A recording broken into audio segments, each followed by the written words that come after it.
संसद भवन पर हमले की आज बरसी है 13 दिसंबर और इसी दिन लोकसभा की सुरक्षा में एक बड़ी चूक का मामला सामने आया है। आज दोपहर करीब 1 बजे लोकसभा की कार्रवाई के दौरान 2 लोग दर्शक दीर्घा से कूद गए। दोनों शख्स एक बेंच से दूसरे बेंच पर भागते हुए दिखाई दे रहे हैं। एक शख्स ने जूते से निकालकर कलर स्मोक स्प्रे किया। इस दौरान संसद में अफरा तफरी मच गई। सांसद इधर उधर भागने लगी। हालांकि सांसदों ने ही दोनों शख्स को पकड़ लिया और सुरक्षा कर्मियों के हवाले कर दिया। इसके बाद लोकसभा की कार्रवाई को 2 बजे तक के लिए स्थगित कर दिया गया। दोनों लोग मैसूरू से बीजेपी सांसद प्रताप सिम्हा के नाम पर लोकसभा विजिटर पास लेकर आए थे।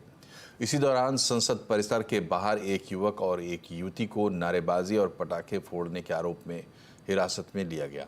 दोनों तानाशाही बंद करो के नारा लगा रहे थे। संसद के अंदर और बाहर घुसपैठ करने वाले चारों आरोपी पुलिस हिरासत में हैं। इधर पकड़े गए आरोपियों ने भारत माता की जय और तानाशाही नहीं चलेगी जैसे नारे भी लगाए।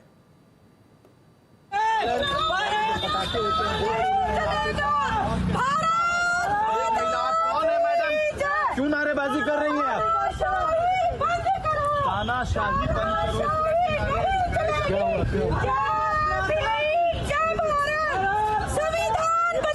क्या नाम है आपका? क्यों नारेबाजी कर रहे हैं आप लोग? अत्याचार नहीं चलेगा, महिलाओं पे अत्याचार नहीं चलेगा। तानाशाही बंद करो, तानाशाही। 2 बजे जब लोकसभा की कार्रवाई दोबारा शुरू हुई तो स्पीकर ओम बिरला ने इस घटना के बारे में जानकारी दी। उन्होंने कहा कि सुरक्षा में चूक की जांच चल रही है और आरोपियों को गिरफ्तार कर लिया गया है। जो घटना शून्यकाल के समय घटित हुई थी, उस घटना की लोकसभा अपने स्तर पर संपूर्ण जांच कर रही है और इस संबंध में दिल्ली पुलिस को भी आवश्यक निर्देश दे दिए गए हैं। लेकिन जो हम सबकी चिंता थी कि वह धुआं क्या था, वह अभी तक प्रारंभिक जांच में जो जांच की उसमें वह साधारण धुआं और सनसनी फैलने वाला धुआं था। इसलिए उस धुएं की कोई ऐसी चिंता का विषय नहीं, उसकी प्रारंभिक ठीक से जांच कर ली गई है। लोकसभा की कार्रवाई शुरू होने के बाद विपक्षी सांसदों ने संसद की सुरक्षा में चूक का मामला उठाया। आज ही सर इत्तेफाक से यहाँ भी हमला हुई, मानते हैं उस समय हमला एक प्रकार की थी, आज हमला दूसरी प्रकार की है। लेकिन बात तो ये है सर कि ये हमले वर्ष में इस तरह की घटना कैसे घटी।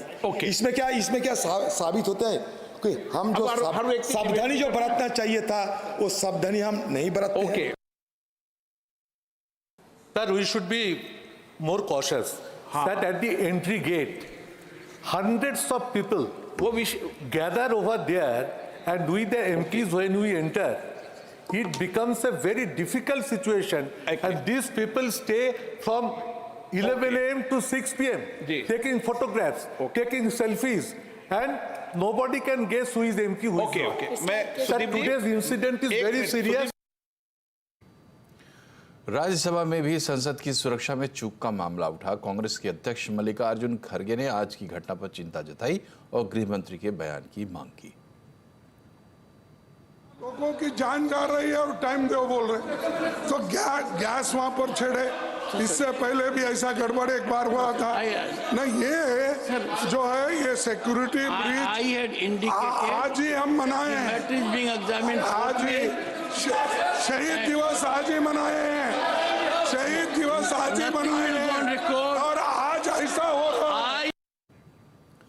केंद्रीय मंत्री पीयूष गोयल ने कांग्रेस समेत विपक्षी दलों पर सुरक्षा के मामले को लेकर राजनीति करने का आरोप लगाया।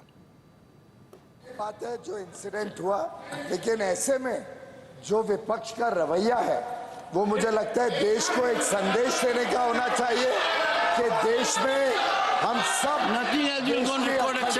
प्रभुता के लिए एक साथ खड़े हैं। जो लोकसभा में भी एक चर्चा हुआ वो उन्हीं के कारण उन्होंने इस विषय को गंभीरता से लेने के बदले हाउस चलने नहीं दिया। मैं समझता हूँ राज्यसभा हाउस ऑफ एल्डर्स है, हमने एक मैसेज देना चाहिए कि ये देश की क्षमता, ये देश की ताकत इन सब चीजों से उठकर है और हाउस जरूर चलना चाहिए।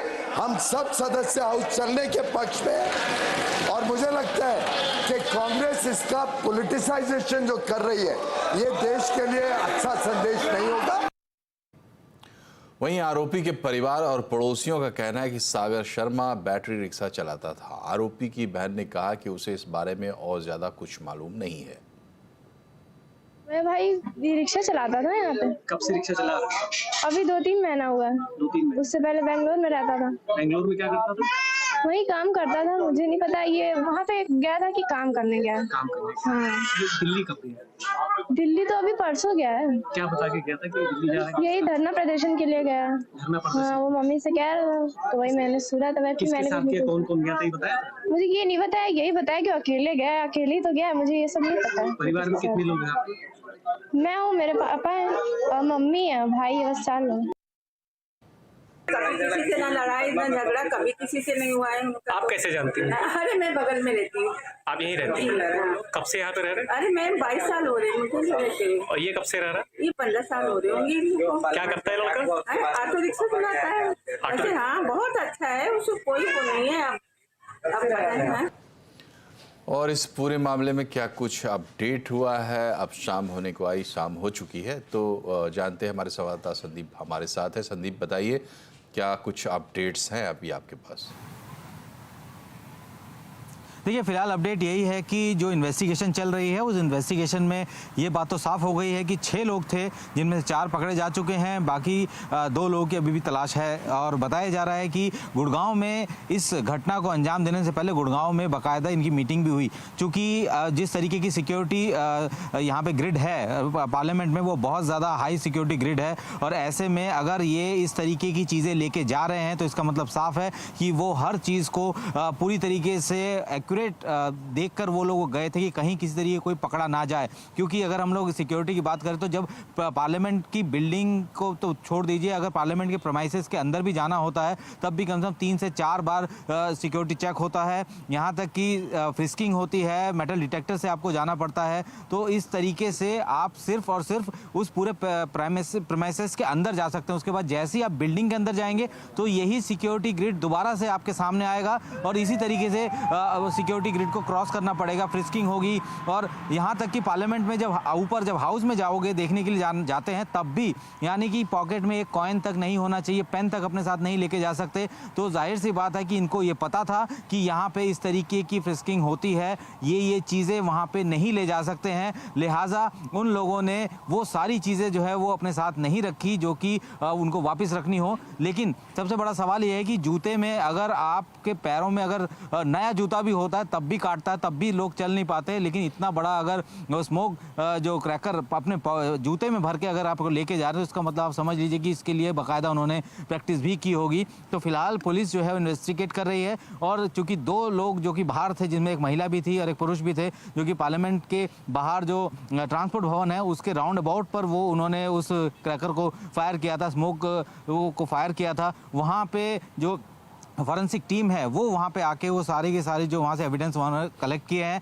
कुछ फॉरेंसिक टीम बाहर कलेक्ट कर रही थी तो कुछ फॉरेंसिक टीम अंदर कलेक्ट कर रही थी, ताकि ये पता लगाया जा सके कि आखिर ये चीज़ें आई तो आई कहाँ से, किस तरीके का ये मटेरियल इन्होंने यूज़ किया। क्योंकि 26 आप ये समझिए कि पार्लियामेंट अटैक के बाद आज के दिन ही ये चीज़ होना, ये अपने आप में सुरक्षा में बहुत बड़ी सेंध है। क्योंकि यहाँ सुरक्षा जो है अलग अलग लेयर्स की होती है, अंदर सीआरपीएफ भी है, पार्लियामेंट की सिक्योरिटी भी है, दिल्ली पुलिस भी है। उसके बावजूद अगर ये सब चीज़ें अंदर गई हैं तो इसका मतलब साफ है कि ये पूरे प्लान के साथ आए थे और पूरे प्लान के साथ ही इसको अंजाम दिया गया।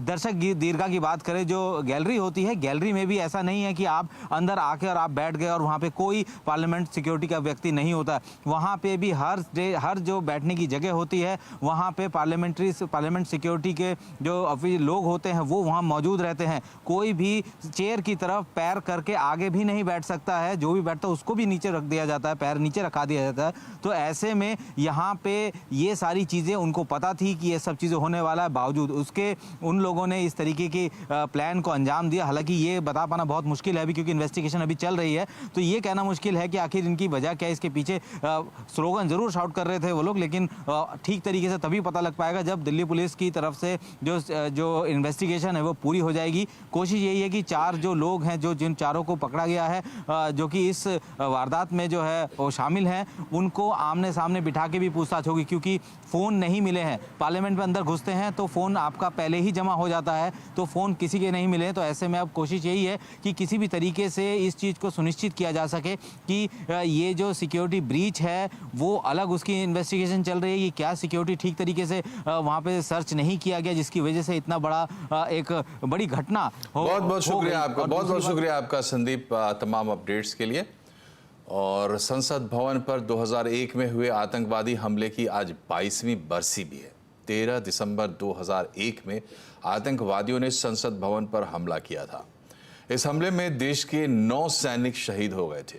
इसमें 5 हमलावरों को सुरक्षा बलों ने मार गिराया था। उपराष्ट्रपति जगदीश धनखड़, प्रधानमंत्री नरेंद्र मोदी, ओम बिरला, अमित शाह, मल्लिकार्जुन खड़गे, जेपी नड्डा, सोनिया गांधी समेत कई नेताओं ने शहीदों को श्रद्धांजलि अर्पित की। श्रद्धांजलि अर्पित करने के बाद पीएम मोदी ने शहीदों के परिवार वालों से मुलाकात भी की।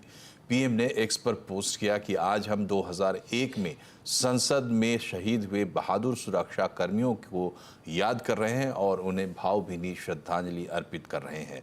खतरे के सामने उनका साहस और बलिदान हमारे देश की स्मृति से में हमेशा अंकित रहेगा।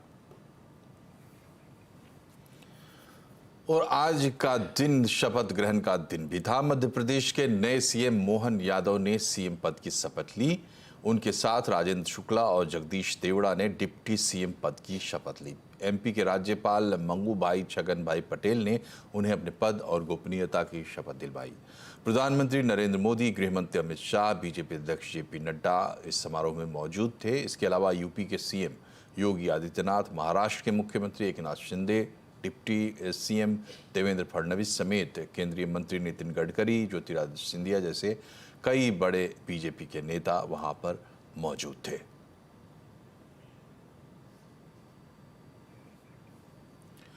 और शपथ ग्रहण स्थल के बाहर एक अजीब सा नज़ारा भी देखने को मिला। यहाँ जब शपथ ग्रहण के लिए शिवराज सिंह चौहान का काफिला पहुंचा तो उनके समर्थकों ने काफिले को रुकवाया। बड़ी संख्या में समर्थक शिवराज सिंह चौहान से मिले और मामा मामा के नारे लगाए। इसमें महिलाएं, युवा सब शामिल थे।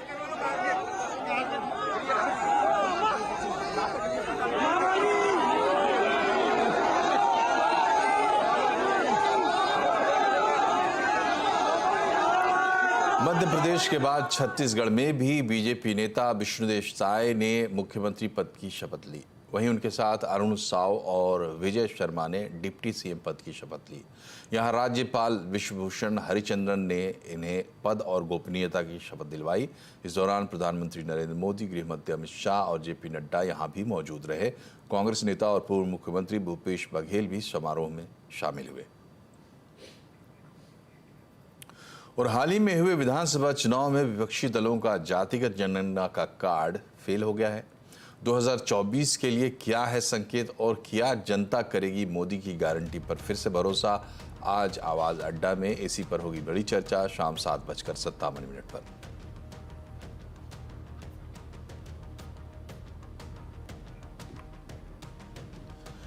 इधर कांग्रेस सांसद धीरज साहू के ठिकानों पर लगातार 8वें दिन छापेमारी जारी रही।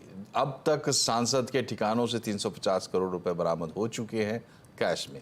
इतनी बड़ी रकम बरामद होने के बाद अब आयकर विभाग को शक है कि धीरज साहू के अपने घर में जमीन के नीचे सोना, हीरा, ज्वेलरी और दूसरी कीमती चीजें छिपाकर रखी हुई हो सकती है। इसलिए अब आयकर विभाग ने सांसद के घर की तलाशी शुरू कर दी है। उनके रांची स्थित बंगले में जियो सर्विलांस के जरिए इसका पता लगाया जा रहा है। वहीं सीआईएसएफ के जवान घर के बाहर सुरक्षा में तैनात हैं। किसी को भी अंदर जाने की अनुमति नहीं दी जा रही है।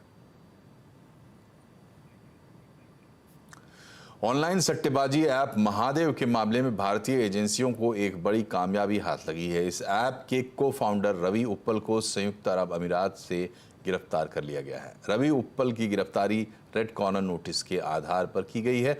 जल्द ही उन्हें डिपोर्ट कर भारत लाया जाएगा। रवि उप्पल महादेव ऐप मामले के मुख्य आरोपियों में से एक हैं। वहीं इस ऐप के फाउंडर और आरोपी सौरभ चंद्राकर की भी गिरफ्तारी के प्रयास जारी है। और अब आज के मार्केट की कहानी। फेड आउटकम से पहले बाजार में आज उतार चढ़ाव का दिन रहा। हालांकि आखिरी घंटे में बाजार निचले स्तर से सुधरकर बंद हुआ। सेंसेक्स 34 पॉइंट और निफ्टी 20 पॉइंट चढ़कर बंद हुए। मिड कैप स्मॉल कैप शेयरों में भी खरीदारी देखने को मिली। स्टेशनरी और आर्ट प्रोडक्ट्स बनाने वाली कंपनी डोम्स इंडस्ट्रीज का आईपीओ आज खुल गया। निवेशक 15 दिसंबर तक आईपीओ में इन्वेस्टमेंट कर सकते हैं। प्राइस बैंड 750 से 790 रुपये प्रति शेयर रखी गई है। डोम्स इंडस्ट्रीज के इस आईपीओ के जरिए बाजार से 1200 करोड़ रुपए जुटाना चाहती है। आईपीओ में डोम्स इंडस्ट्रीज 350 करोड़ रुपए के नए शेयर जारी करेगी। वहीं 850 करोड़ रुपए के शेयर ऑफ सेल के जरिए बेचे जाएंगे। कंपनी ने एक लॉट में 18 शेयर शामिल किए हैं। पहले दिन डोम्स इंडस्ट्रीज का आईपीओ 4.5 गुना के करीब भरा है। वहीं डोम्स इंडस्ट्रीज के अलावा affordable housing finance company India shelter finance का आईपीओ भी आज से खुल गया है। आईपीओ 13 दिसंबर से 15 दिसंबर तक खुला रहेगा। कंपनी ने प्राइस बैंड 469 से लेकर 493 रुपए के प्रति शेयर के रखी है। आईपीओ का इश्यू साइज 1200 करोड़ रुपए का है। इसमें 800 करोड़ रुपए का फ्रेश इश्यू है, जबकि 400 करोड़ रुपए के शेयर ऑफ सेल के जरिए है। इश्यू का लॉट साइज 30 शेयरों का रखा गया है। पहले दिन इंडिया शेल्टर फाइनेंस का आईपीओ 1 गुना के करीब ही भर पाया, यानी पूरा भर गया। एसएमई आईपीओ में निवेशक बड़ा पैसा लगा रहे हैं। यही वजह है कि एसएमई एक्सेंट माइक्रो के आईपीओ को 10,000 करोड़ से ज्यादा की बोलियां मिली। एसएमई आईपीओ बाजार में कैसा मचा रहे हैं धमाल, बताने के लिए हमारे साथ जुड़ रहे हैं सुमित मल्होत्रा। बताइए सुमित। एसएमई में मतलब जोरदार तेजी इस समय देखने को मिल रही है। और जिस आईपीओ की आप बात कर रहे थे 350 गुना सब्सक्राइब हुआ है, वो है एक्सेंट का आईपीओ। कल एक हिस्टोरिक दिन था, क्योंकि किसी एक एसएमई को इतना पैसा मिल गया। 78 करोड़ रुपए उन्होंने मांगे थे और उसके सामने उन्हें 18,000 करोड़ रुपए की पूंजी आते हुए दिखाई पड़ी है। तो एक्सेंट माइक्रो का जो आईपीओ था, ये कल बंद हुआ। एक हिस्टोरिकल दिन इस आईपीओ की तरफ से कल आता हुआ दिखाई पड़ा। 10,000 करोड़ से ज़्यादा की बोलियां इस कंपनी को मिली और ये दूसरी बार इन द हिस्ट्री हुआ है कि किसी एसएमई को 10,000 करोड़ से ज़्यादा की बोलियां आते हुए दिखाई पड़ी हैं। ये दूसरा सबसे सुपर हिट आईपीओ एसएमई की तरफ से आपको दिखाई पड़ेगा। हालांकि सब्सक्रिप्शन नंबर उतना बड़ा नहीं है, लेकिन जो मनी रेज की हुई है 78 करोड़ रुपए के सामने, वो काफ़ी बड़ी है। तो इससे पहले बेसिक फ्लाई करीब 14,000 करोड़ रुपए की बोलियां यहाँ मिली थी और 18,000 करोड़ रुपए के आसपास की बोलियां मिली थी एक्सेंट को। तो ये एक ट्रिगर पॉइंट बना कि एसएमई में असल में हो क्या रहा है। सबसे पहले आईपीओ साइज 78 करोड़ था इसका, इनको 18,000 करोड़ रुपए की बोलियां मिली। करीब 362 गुना ये सब्सक्राइब होता हुआ दिखाई पड़ा। कुछ एसएमई के आईपीओस के नंबर आपकी स्क्रीन पर आएंगे, कैसे मार्केट एकदम से मोमेंटम पकड़ते हुए दिखाई पड़ रही है एसएमई स्पेस पे।